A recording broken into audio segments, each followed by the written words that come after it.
Coach, whenever you're ready. Yep. All right. First of all, I'll say that was a heck of a football game. Auburn's a very good football team, very physical, played very well, coached very well.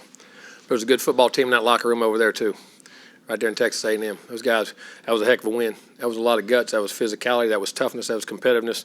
What you took in this game to do the things we had to do, and I can't be more proud of those guys. The guys at the line of scrimmage, our defense is absolutely outstanding, controlling the lines of scrimmage and doing it with discipline. We tackle well in space. We knocked balls down. We covered well.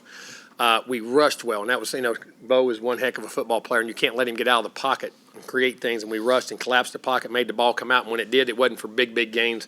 When it did, Bigsby's a heck of a player. Their tailback tackled well. We tackled him well, but he's a hard runner, man. He was fighting through there, but our defense was outstanding. And like I say, and then getting the score off defenses, that's super. And thought our kicking game, we missed one field goal, which is critical. We didn't need to do that, but they missed one. But Seth hit 4 of them. That was big, especially getting us up 3 scores at the end.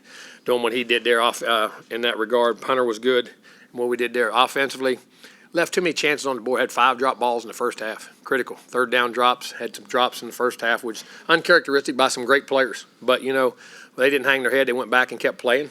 That's happened sometimes in games, and they made plays at the end of the game that made a difference in the game. So I was very proud of those guys there. I thought our offensive line started really pounding, and we started able to keep that running game and almost had 2 backs with 100 again. He had 112 and 98 as we got that going. I thought Spiller was outstanding. A chain was really good. Had the one bad play where he fumbled, but it's uncharacteristic. Keep giving it to him. And those things right there. And your quarterback, I'm going to tell you what.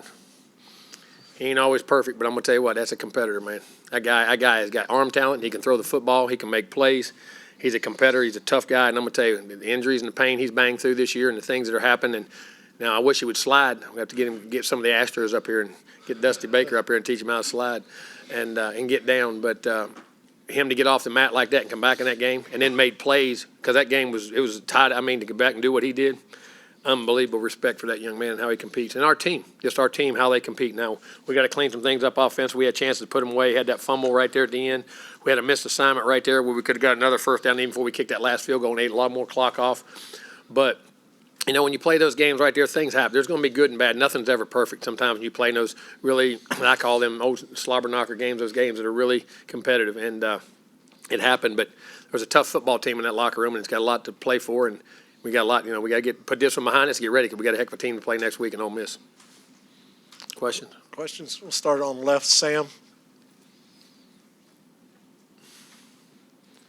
Jimbo, you mentioned the sliding part, I guess. Is that just instinctual, or is there a way you can coach him into doing that? We coach him to do it, and we do it and talk about it, and I think just instincts took over.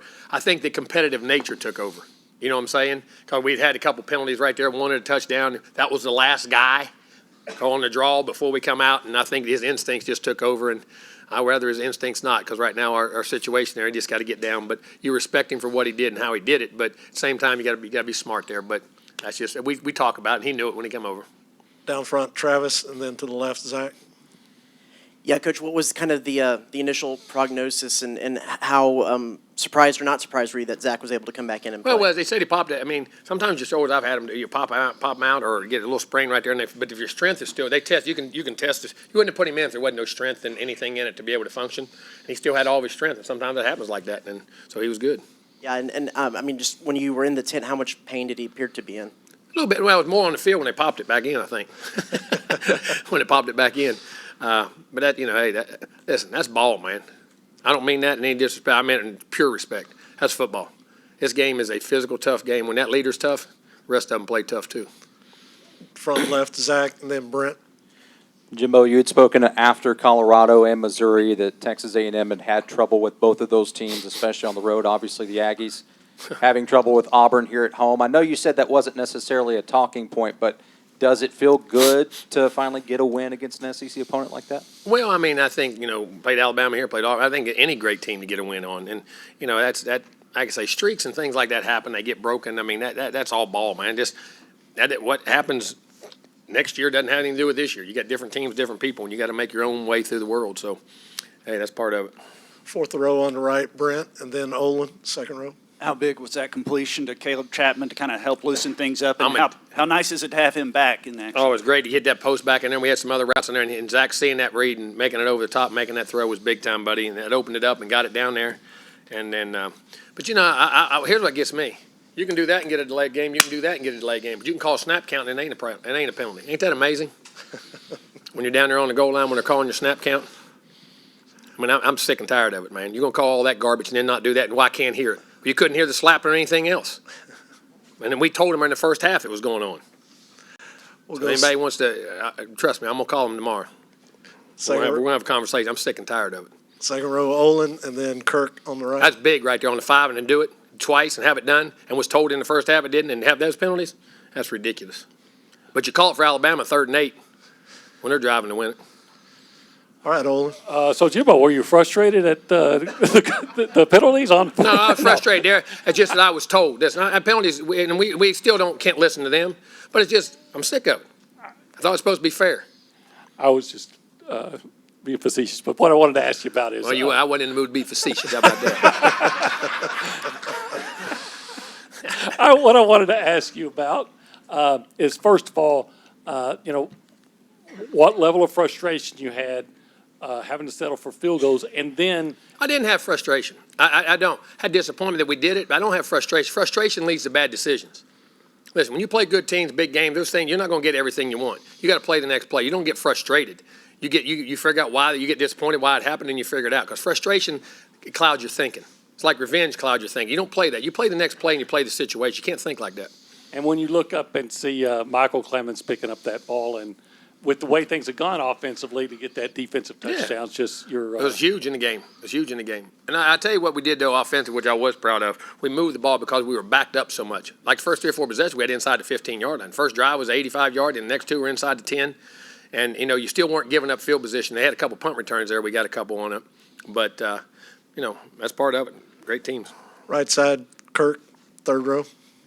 Yeah, Jimbo, with 4 wins in a row and your top 15 in the CFP, have a tiebreaker over Alabama. How big are you dreaming for the rest of this season? What's possible? I'm dreaming about playing Ole Miss. I always say this, just play it out and see what happens. There's a lot of ball left in this season, man. And you look at the types of teams, I think there's a lot more parity than there's ever been in the college football right now, what's going on. So let's just play them one at a time, see what happens at the end, just like we did last year, and let's find out what it is. But right now, we better focus on getting them ready to play up at Ole Miss. That's a tough place to play. That Saturday night games up there are tough, and they got a heck of a football team. Lane's a good coach, man, really good coach. To the left, Mark.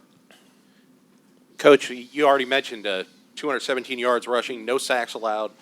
The offensive line has played so well last month. What in the world has changed since the Mississippi State game? Experience. You've gotten time, man. You got 2 freshmen in there playing. You got guys that moved in different positions. You've had stability playing in the same place. You got a quarterback now who understands protections and can slide things and make the run calls and put you in the right things, who's had more saddle time. It just takes experience. I mean, we had a ton of guys, receivers. You're getting some receivers back that have played ball. I mean, ball coming out of the hand, so the routes are getting open. Sometimes the sack ain't, the routes and where they are and the spacing of it and how that happens. We had so many guys banged up early. I keep saying that offensively that, you just had to, it was a bad time. It was just everything at once. You had skill guys, you had quarterback, you had offensive line. The only thing you didn't have hurt was tight ends and running backs. And so when you get in that, it just takes time, and those things are starting to gel together and they're getting better. And our coaches, I'm going to tell you what, our coaches are doing a really good job with them. Really good job with them. Coach will go back behind the lights. Mike on the right, and then Jennifer on the aisle. Coach, if I had told you before today you guys wouldn't find the end zone on offense and still find a way to win by 17, would you have believed it? And what does it say about this team that they could have? I would have. I knew it was going to be a little bit different type game. I really would have. And the things we did. Maybe not by 17, but it wouldn't have shocked me a little bit. Third row on the left, Jennifer.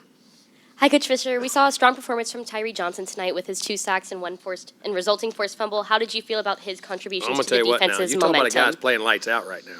That guy right now is playing, sacks and plays, and was SEC Player of the Week, 2 weeks ago or 1 week or whatever it was, South Carolina game, and way he's playing, he's making a difference and impact in the way he's playing, man. Him, Leal, Michael, McKinley, Peavy, Ray, you name it up from him. They're all playing really well.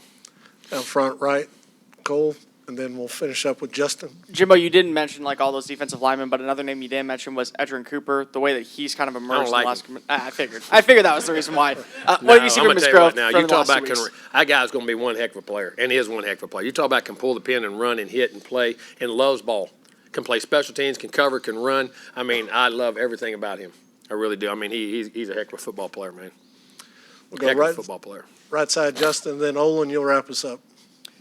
Coach, I know the players got to make plays on defense. What'd you make of the game that Elko called? Seemed like he was really dialing it up today. We did. We dialed them up. We had the fronts, and we were controlling. We were gap sound. The coverages were mixed in right, and we were doing a great job. Mike's as good a defense coordinator as there is in this country. I've said it all along.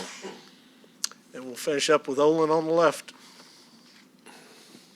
First of all, since we're talking about defense, there in the first half, can you talk about your thoughts on Auburn had the ball in really good field position. I think they started a couple drives at midfield and weren't able to get anywhere. No, they did. We held them back because we scored the first drive. We had the ball in the 15, drove 85 yards. Then we had it, and then when they scored, we got tackled on the kickoff inside the 9. Then we didn't get the first down and punted, and they held them. And then the next time we hit it, we held them. Then they punted us back down there. Then we dropped the third down conversion, which would have got us out of there, and then punted it back, and they held them again. And then with the fourth time we got it, we at least changed the field position and we hit balls and took it down the field. So, but I mean, they did a great job. I mean, played midfield and got to that red zone, tight zone, just like they did. And we hunkered down and getting points. What kind of, if you can answer this, what kind of impact on recruiting do you think a win like this can have? Just watch. All right, Coach. Appreciate your time.